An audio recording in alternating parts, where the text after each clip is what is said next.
Hi, I'm Max, and I'm a DP. Over the last 7 odd years, I've shot a grand total of 21 and a half short films of various lengths. These have had budgets ranging from $0 to several thousand. On each of them, I have learned valuable lessons about the process of cinematography as a whole, as well as about getting great images without a lot of money. As I slowly move forward in my career onto bigger and more expensive projects with more time and money on the line, I realize that I may be able to help out people who are quote-unquote behind me in this journey. Not that this is a linear path in any sense, but you get what I mean. So, without further ado, here are 10 lessons I've learned from being an ultra low-budget DP. Number 10. Pre-production is more important than production. I've spent the majority of my time as a DP focused on creating the best images for each project that I am involved in. When I say the best images, I mean images that best tell the story. In doing this until recently, I've found myself ignoring some parts of the job of the cinematographer, those being even more important than the final image. Most of my pre-production time has been spent looking at reference images, talking with my gaffer about how we are going to light each scene, what fixtures we need to do so, etc., etc., etc. But little of that time is spent thinking about how to make the day run smoothly. How to negotiate with production on schedule so that you have the most amount of time possible to achieve the images you are setting out to create. And that is not to say the thought behind each image shouldn't happen. My point is, don't just focus on the images, also focus on the how. Once you get into production, a ton of the thinking you have done will go out the window simply because you didn't plan well enough for your brain to have a good enough environment to remember every detail. On poorly planned days, your fight or flight will kick in and you'll get through it. But on well-planned days with plenty of time, magic can happen because you've given it enough time to happen. Number 9. Scouting is a must. Photos will not suffice. You need to scout. If you don't scout, add time to the schedule and come prepared with 2 lighting plans. Chances are something will not work out perfectly for your ideal lighting plan. So if you have a backup plan, you can take pieces from both puzzles to create something that will work. And beyond that, at a minimum, bring your gaffer with you on the scout. Ideally bring both your gaffer and first AC with you on scouts. This is absolutely a luxury and depends heavily on the project, but the more information the heads of department know beforehand, the better. On a recent short I shot, I didn't scout an apartment we had planned on shooting in. It was the director's apartment, and I had seen countless photos of the space as well as the circuit breaker. I felt confident in just knowing what it looked like and the rough layout that the lighting plan I came up with would work. Once the whole crew arrived in the space with all of the gear we needed to shoot, it became clear that a scout would have been very helpful. The apartment was much smaller than it felt in the photos, and half of my plans were not going to work. So we pivoted and made something happen. And I think it turned out well, but the day could have been less stressful and more efficient had I scouted. Number 8. It is important to lean on your crew, but in order to do this, they must be communicated with beforehand. As a DP, I always prefer to bring on people who are more experienced than myself in the departments that I have control over. I want the heads of my departments to be more experienced than I am. That way, when issues arise, which they will, we can problem solve with multiple brains rather than just one. Many projects I have shot have been student films. Student films are a great way for a DP to find out how they like to work and practice. The downside of student films is you are usually working with a crew at the beginnings of their career. This goes against the thought process of bringing on people with more experience. So, the information you communicate with them beforehand is even more valuable. The less you've worked with a particular crew, the more time you need to spend with them beforehand. Go through every single detail. Even if it seems arbitrary, it will only help you on set as you'll have already built a communication with them beforehand. Number 7. Knowing when to alter the plan when things aren't working. Things go wrong. It is part of the process. Even after doing all of your due diligence when creating lighting plans and schedules, on the day, sometimes things just don't work out. Even the greatest DPs make these mistakes sometimes. In Roger Deakins' book Reflections, he talks about how when shooting a film, he walked into the day with a specific plan on how to shoot the scene. He just couldn't get it to work no matter what he tried, so they broke for lunch and he hatched a new plan that worked. Sometimes what you have in your head just isn't going to work, and that's okay. The most important thing is that you stuck to your guns defending the image and didn't settle for garbage. It can be really, really hard to not settle for garbage on these low-budget projects.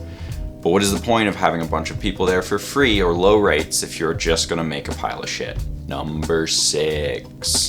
Building on the last point, when you know something is not working and know what will solve the problem, make that decision as fast as possible. Do not hesitate. Knowing that it will take you an extra hour to relight a setup when you know the solution is an easier pill to swallow when you make the call as soon as possible. Rather than going back and forth in your brain about if it is the right thing to do, just accept and move on. Your first AD might at first be upset, but that is where your communication comes in. Starting G&E working on the relight ASAP will help you, rather than wasting time convincing the AD that you need to relight. Number 5. Fight for more, shorter days. I've shot a lot of freebies. Many of them have consisted of 2 to 4, 12 to 14 hour days. Looking back, everyone would have benefited significantly from at least one more day. Many low or no budget productions think that since they're calling in favors to get their project made, that asking for 5 free days is harder than asking for 2. For some crew, yes, that will be a harder sell, but for many it isn't. I know myself and many people I work with would much rather spend more free time on a project if it means those days are more enjoyable and the final product benefits from it. It wasn't until I started working as an AC on larger sets as well as more well-run small sets, frankly, that I realized things don't have to work that way. You don't have to do 2 18-hour days. 2 18-hour days is unsafe. It is not a good idea ever. It is always a better idea to do 4 or 5 8 to 10-hour days. I know 8's a stretch, but these are freebies. If you have a say in how this is made, speak up and make sure that people are not being fully taken advantage of and that we are walking away from a project with something that everyone can be proud of rather than a hunk of steaming shit. Number 4. If you are renting equipment, don't be scared to ask for a discount. Many rental houses set their prices assuming they will be discounted. When you send in your list of gear, be upfront with the rental house about your gear budget. They will work with you. If you happen to catch them at a slow time, chances are they will throw you a bone. Don't call in asking for the world and not tell the rental house how much money you actually have to spend. I know it's a negotiation tactic, but they are not making money off of you. Frankly, if you are making a short film and you have $1,000 total for gear and you're bringing your own camera, whatever the situation may be, that is a pretty small job for them. $1,000 rental. I know it's a lot of money for you and your production. However, if you just tell them straight up, hey, I've got $1,000. This is what I need to do. What can you do for me? Can we meet in the middle somewhere? Chances are they're probably going to help you out. Number 3. Insurance is a necessary evil. If you're doing multiple productions in a calendar year, it may be worth looking into an annual plan. It can be significantly cheaper than doing one-off insurance per production. And if you are renting gear, you will need insurance. I don't know of any rental houses that let you take out tens of thousands of dollars in gear without having insurance. Number 2. Always find crew yourself. I've worked on a lot of shorts where the people in charge assigned me a crew. I used to let it slide and just figure it out and work with whoever they gave me, and usually it resulted in meeting some really awesome crew that I still work with today. But it is not how that process should work. As the DP, you need to be sourcing and vetting your own crew. Once you've worked on a couple of these projects, you will be trauma bonded, in quotes, to these people. Building rapport with your crew takes time, so it's best to start now with low stakes. Then you can all graduate to the big leagues together. Rising tide raises all ships, right? And if your normal peeps aren't available when you are shooting, ask everyone you know for recommendations before going to Facebook groups and other job posting platforms. You will find much better crew this way, most of the time.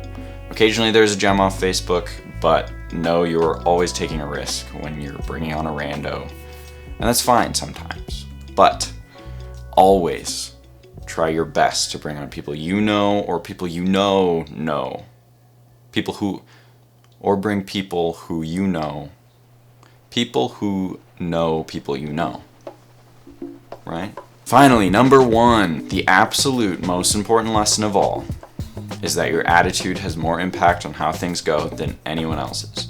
The DP truly sets the tone for every shoot. The way you treat people and react to adverse circumstances will show the rest of the crew how to react and treat people. If you snap at people or are rude to people or dismissive of people below you, quote unquote below you, that will immediately put people off and the shoot will suffer because of it.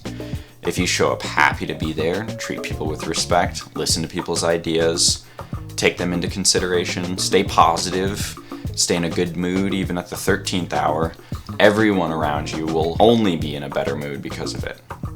If you ignore everything else I said in this video and walk away with only a good attitude, every project you do will go at least not terribly. And at the very least, if it goes terribly, at least you'll have had a good time. It is truly the simplest, but at the same time, hardest thing to do. Because when you are at the 14th hour, in the cold or the rain or the heat or the snow, everyone is going to be looking to you as the DP. However you handle things in that moment will dictate how the film turns out.